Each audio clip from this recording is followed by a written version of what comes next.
evidencia de este estado de muerte espiritual es el andar en delitos y pecados. Los elementos necesarios en la salvación son el resultado de la acción del Espíritu en el pecador, la convicción de pecado, la generación de la fe salvífica y la regeneración espiritual. No surgen del hombre ni pueden proceder de él, sino que son dotación del Espíritu en la capacidad del pecador hacia la salvación. La comunicación de la vida eterna es resultado de la acción del Espíritu en todo aquel que cree. La promesa para el salvo es que tenga vida eterna, que necesariamente ha de ser vida de Dios, puesto que eterno es aquello atemporal, esto es que no tiene principio ni fin, que existe fuera del tiempo. Esta vida está en el Hijo. Él mismo dice que es la vida y vino al mundo para que el pecador pudiera tener vida eterna. Mediante la regeneración del Espíritu, Cristo es implantado en el creyente. En esta identificación personal con el Hijo de Dios, el creyente experimenta, disfruta y posee la vida eterna realizada en el creyente mediante la presencia personal de las personas divinas que vienen a ser en él morada. La tercera persona divina es como se ha considerado antes residente divino en el creyente, que lo significa, amén, que lo santifica, debo decir, para una vida en la esfera de la obediencia. Esta manera de vida se produce como resultado de la que, de la acción transformadora del Espíritu. Todos los cristianos somos separados para Dios como un pueblo santo, cuya ocupación no es ya la carne y su concupiscencia, sino la santificación. El creyente queda convertido en el templo de Dios en el Espíritu, siendo inhabilitado por las personas divinas, aleluya, amén, inhabitado por las personas divinas, en cuyo santuario se hace presente el Espíritu de Dios. El cuerpo antes al servicio de la impiedad es ahora santuario de Dios. La presencia del Espíritu en el cristiano es una verdad revelada. El Espíritu es el gran don de Dios dado a todos los creyentes sin excepción. Amén. Y derramado por el envío del Padre y del Hijo en el corazón de cada creyente, saturando el santuario de Dios del amor personal. Y todo cristiano tiene el Espíritu Santo que habita en todo, inclusive en los carnales. El creyente puede vivir sin la plenitud del Espíritu, pero no puede ser creyente sin el Espíritu. Amén. El creyente puede vivir sin la plenitud del Espíritu, pero no puede ser creyente sin el Espíritu. En esta segunda referencia al Espíritu en el versículo, el apóstol enseña que todos los creyentes tenemos su presencia en nosotros. Con una afirmación directa, aleluya, lo expresa cuando dice, si es que el Espíritu de Dios mora en vosotros. Bendito sea la misericordia de Dios. Amén, gloria a Dios. Aleluya. Ok, amado.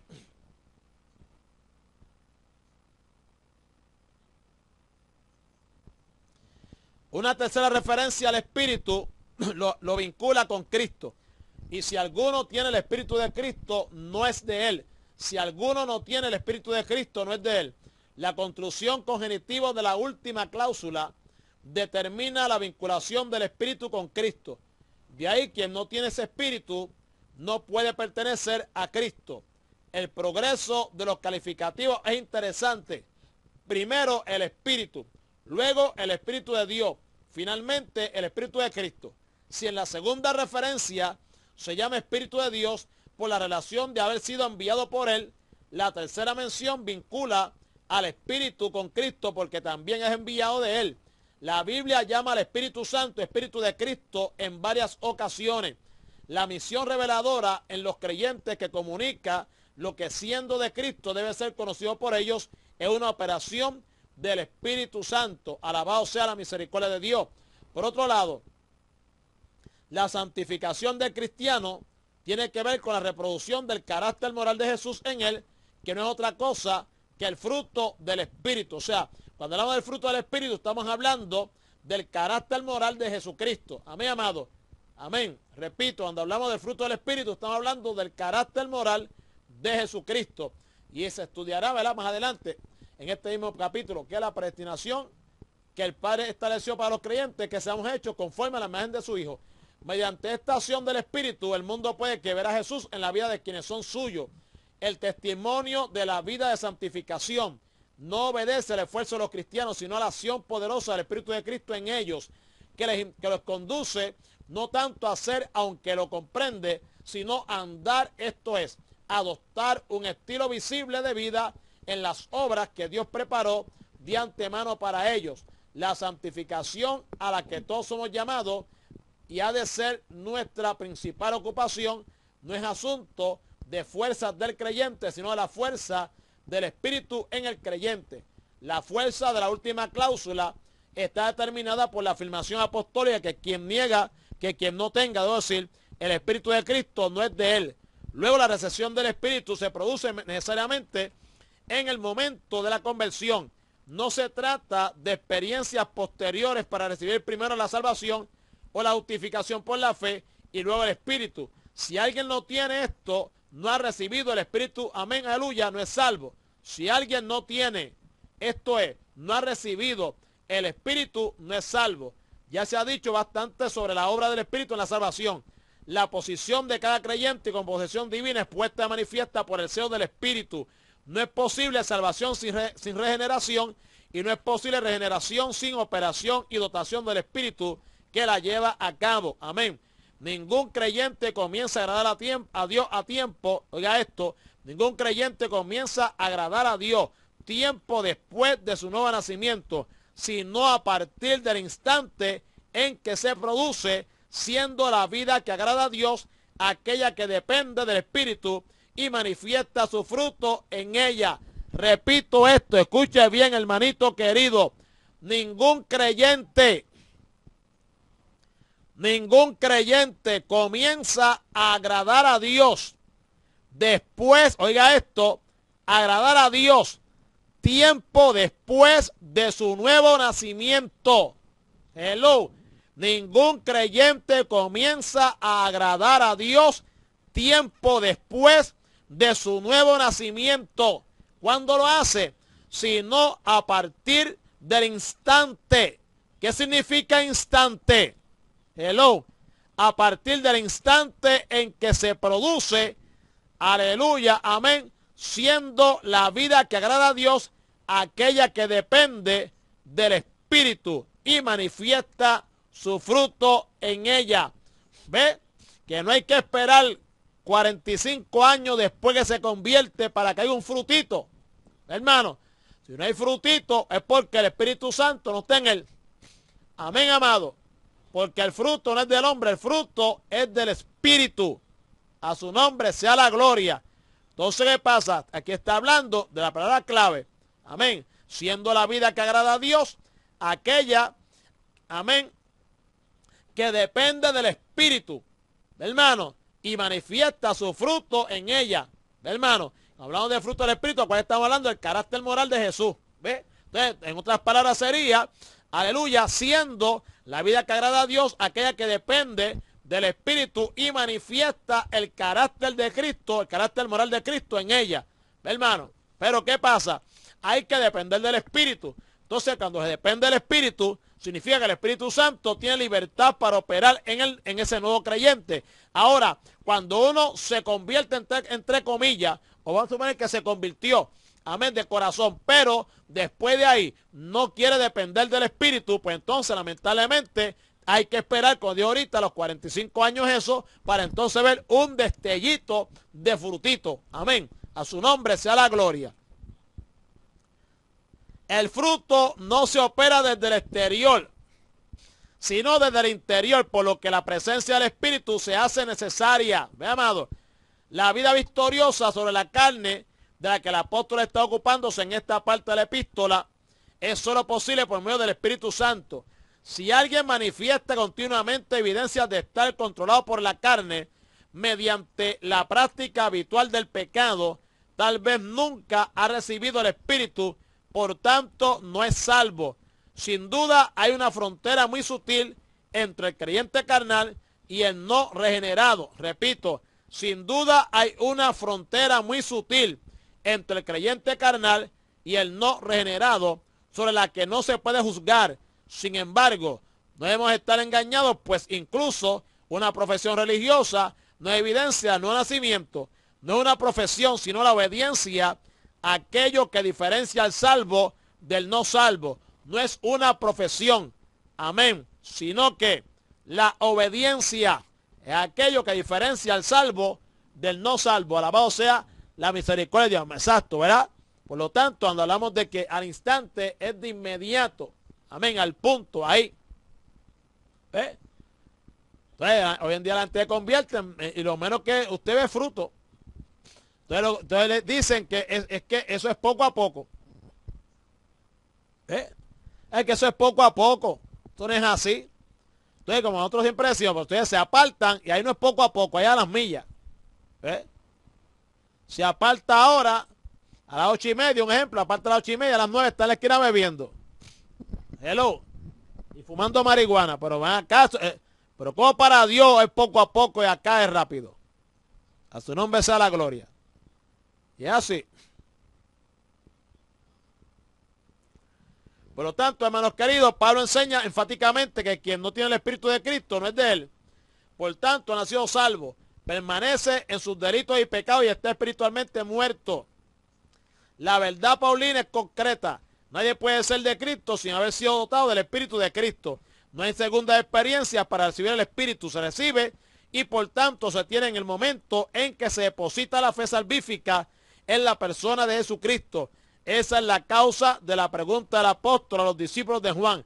¿Recibisteis el Espíritu Santo cuando creísteis? Otras palabras de conversión. Si no tienen el Espíritu, olvídate de eso. No son salvos.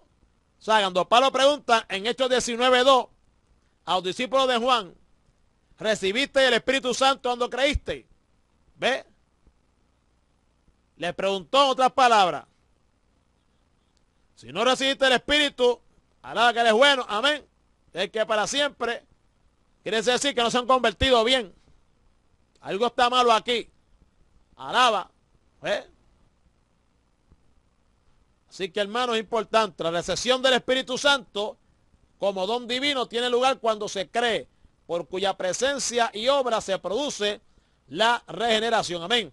Ok, el versículo 10 dice, pero si Cristo está en vosotros, el cuerpo a la verdad está muerto a causa del pecado, mas el Espíritu vive a causa de la justicia. Amén. Eso está tremendo. El cuerpo está muerto a causa del pecado, mas el Espíritu vive a causa de la justicia. Ok. Gloria a Dios. Y me da tiempo. De la presencia del Espíritu en el creyente a la de Cristo en este versículo. Tan cierto como quien no tiene el Espíritu de Cristo no es de él, así también quien no tiene a Cristo no puede ser salvo. La doctrina de la regeneración conlleva la implantación de Cristo en el cristiano. No solo el creyente está en Cristo como posición de salvación, sino que Cristo está también en el creyente. Con la construcción de la cláusula primera del versículo es idéntica a la tercera de la anterior, aunque construida como una condicional al utilizar la conjunción sí. Se trata realmente de una afirmación enfática, como si dijese, puesto que Cristo está en vosotros, o si se prefiere, ya que Cristo está en vosotros.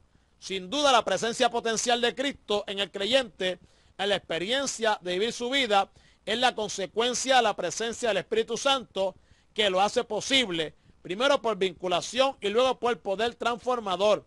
Pero en este caso el apóstol hace referencia a la presencia real de Cristo en el cristiano. En la oración al Padre, la última noche que estuvo con los discípulos, nuestro Señor pidió por la unidad de la iglesia. Lo hizo presentando ante el Padre una unidad tal que solo es comparable con la unidad en el ser divino, alcanzando ese nivel a causa de la presencia de las tres personas divinas en el creyente, por cuya presencia la acción ad intra de la Trinidad se traslada a la intimidad de cada cristiano, comunicando a cada uno la gloriosa unidad divina, de modo que sean real y verdaderamente uno. La inhabitación permanente de la Trina Deidad en el creyente ha sido anunciada por Jesús.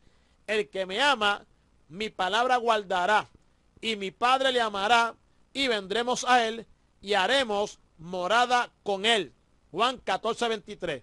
Dos verbos expresan en las palabras del Señor la realidad de la presencia trinitaria en el cristiano. Las personas divinas vienen y se quedan al hacer morada en el creyente. De otro modo, al convertir al creyente en su morada, que implica la idea de residencia permanente. Los dos elementos de unión y de comunión se producen en la experiencia de vida del cristiano, la presencia de la Trinidad Deidad, trasladando a la vida de cada cristiano su propia unidad esencial, permite la unidad de todos los creyentes de forma indisoluble y eterna, unidad que experimentamos pero que no participamos, puesto que ha sido una operación divina en toda su dimensión. Sin embargo, la misma presencia divina en el cristiano permite la experiencia vital de la comunión con Dios y la experiencia de la vida de santificación. Esta presencia divina es posible en la medida en que Cristo está presente en el cristiano, en el plano de la humanidad que comprende las experiencias capaces para los humanos. La manifestación de Dios tiene lugar en Cristo. Alaba. De ahí que la vida de Dios como vida eterna es posible solo en Cristo. De otro modo, al tener comunión con Cristo, tenemos comunión con la Trinidad Santísima, puesto que en Jesús habita corporalmente toda la plenitud de la deidad. En Cristo y solo por Cristo tenemos participación en la divina naturaleza. Amén. Pero como quiera que tanto el Hijo como el Espíritu son enviados del Padre, hay expresiones semejantes. ¿Para qué? Para referirse a la presencia de la segunda y tercera persona divina, de manera que tener a Cristo es también tener al Espíritu. Andar en Cristo es andar en el Espíritu. La presencia de la Trinidad Deidad en el cristiano se desarrolla en los versículos siguientes. Ahora bien, el énfasis de la primera cláusula tiene que ver con la inhabitación de Cristo en los cristianos. La verdad de la presencia de Cristo en el creyente se enseña en varios lugares. Ahora, escuche bien esto.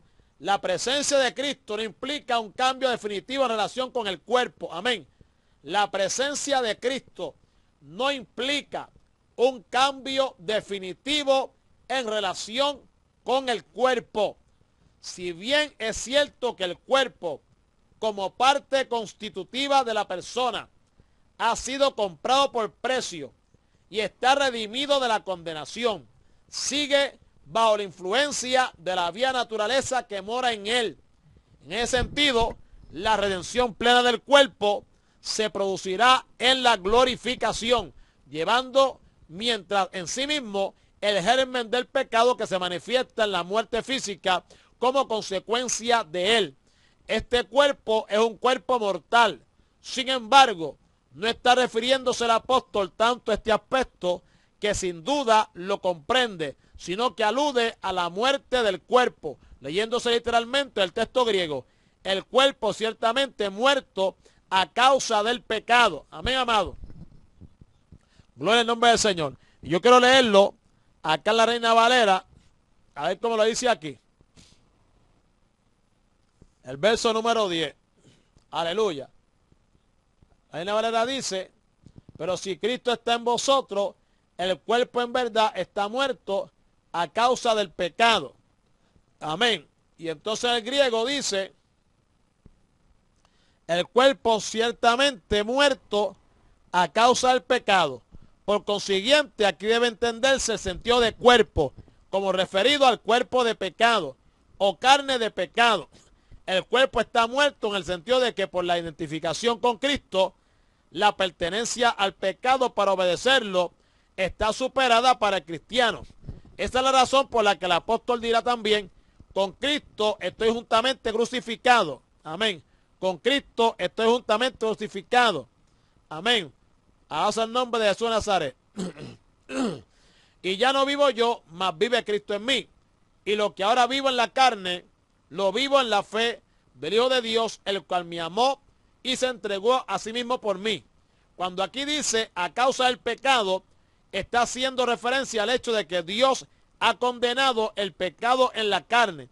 La realidad mortífera del pecado ha sido descargada sobre Cristo en su obra de sustitución, de modo que el creyente está libre de la ley del pecado y de la muerte. Todavía más, quien está en Cristo y Cristo está en él, el regenerado que tiene el Espíritu morando en él, está muerto para el pecado, pero vivo para Dios en Cristo Jesús. No supone esto, como se ha dicho repetidamente, la impecabilidad del cristiano. Debe tenerse en cuenta que en nuestro cuerpo mortal mora el pecado. Amén. Nuestro cuerpo mortal mora el pecado. Es desde esa dimensión desde donde puede comprenderse la realidad humana en Cristo. Solo desde la vida puede entenderse como muerto y con ello sentirse libre más allá de todas las posibilidades humanas. Es por causa del pecado imputado a Cristo que se produce la muerte como co-crucificado con Cristo, y es por causa de la justicia que descansa en la muerte de Cristo que puede instaurarse la vida. A su nombre sea la gloria. Ok. La tercera verdad expresada en el texto es la de la vida en el Espíritu. La traducción de la Reina Valera del 60, el Espíritu vive a causa de la justicia, no hace honor a la literalidad del texto griego. Incluso el Nuevo Testamento textual lo traduce como el Espíritu vivo. Amén. Literalmente se lee el Espíritu vida, el Espíritu vida. Tal vez deba complementarse con el verbo ser implícito para traducirlo como el ser espíritu. El espíritu es vida. La pregunta surge, ¿de qué espíritu se trata? ¿Es el espíritu humano del creyente potenciado por el Espíritu de Dios? ¿Es el Espíritu de Dios presente en el creyente? La respuesta lógica es considerarlo como una referencia al Espíritu Santo en el creyente. Al comienzo del texto, Pablo hace alusión a la presencia de Cristo. Cristo está en vosotros, por cuya identificación el cuerpo está muerto. Ahora la vida está vinculada con el Espíritu, también presente en él. Por eso no es un espíritu vivo, o un espíritu que vive, sino el espíritu que es vida, amén, en sí mismo. Y este espíritu es vida a causa de la justicia, que aquí ha de entenderse como la justicia otorgada a todo aquel que cree y que permite la justificación del impío, posible a causa de la muerte expiatoria y de la resurrección de nuestro Señor, cuya consecuencia es vida. Si la presencia, la vida está vinculada al Espíritu. Debemos entender que se trata del Espíritu de vida en Cristo Jesús. Por tanto, siguiendo el contexto inmediato, se trata del Espíritu de Cristo en el cristiano. Por esa causa, porque la vida es el presente, la muerte del cuerpo en la potencialidad del pecado es ya un hecho pasado, como se lee en el texto griego. El cuerpo ciertamente muerto, cuya construcción hace necesario entenderla como el cuerpo está muerto. De manera que a una situación de muerte da paso, aleluya, un nuevo orden de vida. En la medida en que el Espíritu habita en nosotros, la vida es la forma propia y definitiva del ser cristiano. Es el Espíritu que permite participar en la vida del resucitado. El mismo Espíritu, en contraste con la carne, produce fruto para vida. Por esa causa el creyente vive por el Espíritu, quien es el administrador de la vida de Dios en el salvo. Valerie, ¿todavía está ahí? Valerie, ¿todavía está por ahí? Gloria a Dios. Amén, amén. Sí, Valerie, ¿está por ahí todavía, Juan? Gloria al Señor, aleluya. Bendito Jesucristo. Se me fueron. Ok. Tengo un problema, parece, con la computadora. Ok, sí, pues, estoy por terminar ya, hermano. Tengo la garganta que no la aguanto más nada. Gloria a Dios. Ok, la vida de Dios en el creyente produce una consecuencia natural. La vida de Dios en el creyente produce una consecuencia natural. Vive a causa de la justicia. Sin duda tiene que ver con la justicia de Dios, que justificando al pecador le vincula consigo mismo, de modo que puede tener la vida eterna como algo. Dile a Juan que ya estoy por terminar. Amén. Ya estoy por, quizás termine antes de las 9, porque tengo la garganta que me duele mucho a causa del polvorín de la, ¿cómo se llama esto? De la insolación que cae. Uno no lo ve, pero cae. Y metí a la garganta que me duele mucho. Amén. Por eso, amén. Avísale a Juan que ya estoy por terminar. Por favor. Gloria al Señor. Amén. Gloria a Dios. Ok. Sin duda tiene que ver con la justicia de Dios, que justificando el pecador le vincula consigo mismo, de modo que puede tener vida eterna como algo que es justo. Pero en contexto se está desarrollando en modo de esa vida en la experiencia cotidiana del creyente. Por tanto, se debe vincular con la experiencia de la justicia practicada por quienes han sido creados según Dios en justicia y santidad de la verdad. Es la manifestación del hombre conformado a Cristo, el que habiendo sido creado en él y posesionado en él, vive su nueva experiencia de vida con consecuencias renovadoras, o si se prefiere transformadora. De modo que si alguno está en Cristo, nueva criatura es. Las cosas viejas pasaron, aquí todas son hechas nuevas. Es en Jesús que toma carácter, amén, y ser la nueva creación de Dios, el hombre nuevo. El compromiso del creyente es ser diariamente ese hombre nuevo. El compromiso del creyente es ser diariamente ese hombre nuevo, que estando en el interior de la persona, se manifiesta al exterior mediante las obras propias de su condición natural o de su nueva naturaleza. La justicia que se expresa no es la propia del creyente, sino la de Dios en él. En Cristo somos hechos justicia de Dios. Esta es la justicia con respecto a las demás personas y al mismo mundo, pero también comprende necesariamente el aspecto de justicia con respecto a Dios, amén, y a los hombres, que se traduce muchas veces por piedad e incluso por fidelidad. La santidad no es la que corresponde a apariencia religiosa, sino la santidad de Jesús. Opera en el cristiano por el Espíritu Santo, cuya expresión visible tiene que manifestarse en todos los aspectos de la vida. Sed también vosotros santos en toda vuestra manera de vivir, porque escrito está, sed santos porque yo soy santo. Primera de Pedro, capítulo 1, versículos 15b y 16. Jesús es la vida oculta en el nuevo hombre, en la intimidad del cristiano, o si prefiere mejor, es la razón de vida del cristiano, de modo que todo aquel en quien Cristo se hace vida no puede sino manifestar la expresión continua de santidad propia de aquel a quien vive en el poder del Espíritu. De la misma manera, el creyente es verdadero porque está en la verdad, que es Cristo mismo. Por tanto, verdad tiene que ver con las manifestaciones visibles y válidas expresadas en la palabra de verdad. Todo cuanto tiene que ver con la vida en el Espíritu necesariamente está condicionada con la justicia de Dios, siendo el mismo Espíritu quien conduce a la mente del cristiano a pensamientos conformes a ella, en contraposición con los designios de la mente carnal, que son muerte. Bajo la influencia del Espíritu, el Espíritu del creyente valora las cosas conforme a Dios. En esta valoración procura ajustar la norma de vida a la voluntad divina. Es el Espíritu y su operación en el cristiano quien hace de él un hombre espiritual obediente a Dios. Amén. Bueno, un beso. Amén. Gloria a Dios. Así que vamos hasta aquí. Yo no voy a decir a Nazaret, aleluya, amén. Nos quedamos en el versículo número 11, donde dice, y si el espíritu de aquel que levantó de los muertos a Jesús mora en vosotros, el que levantó de los muertos a Cristo Jesús, vivificará también vuestros cuerpos mortales por su espíritu que mora en vosotros. Amén. Versículo número 11 del capítulo número 8 de la epístola del apóstol San Pablo a los romanos. Gloria al nombre del Señor. Amén. Dios bendiga a nuestro hermano Alejandro Rivera, su amada esposa Carmen Rivera. Amén. Por su sintonía en esta noche. Hoy que para siempre, amén, gloria a Dios. Así que, amado, hoy que para siempre, esperamos, ¿verdad?, que una vez más usted se haya gozado. Por su nombre del Señor, aleluya.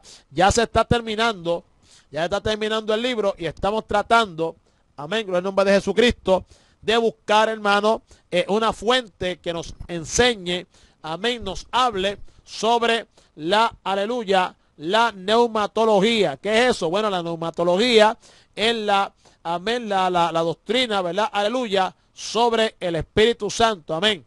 La teología del Espíritu Santo, amén. ¿Por qué? Porque estoy hace tiempo deseoso de aprender, hermanos queridos, aleluya, aún más, con mayor profundidad, sobre la tercera persona de la Santísima y Divina Trinidad de Dios, amén, hermano. Aleluya. ¿Por qué? Porque es la persona que está ahora mismo trabajando, amén, a favor nuestro, hermanos queridos, aleluya, y que nos está santificando, etcétera, etcétera, etcétera. ¿Por qué, hermano? Porque es importante. Bueno, porque yo quiero saber en qué yo estoy impidiendo, ¿verdad?, esa obra santificadora del Espíritu. Amén. No voy a hacer que estoy haciendo ciertas cosas que me impidan el crecimiento, que me impidan, ¿verdad?, que el Espíritu Santo obre con libertad en mi vida y por lo tanto, hermanos queridos, ¿verdad?, pues entonces no pueda yo actuar, ¿verdad?, hermanos queridos, y conducirme conforme a la voluntad de Dios en todas las áreas que el Señor quiere que nosotros, ¿verdad?, pues nos conduzcamos conforme a su carácter moral. Ahí vemos la palabra que dice, sé santo,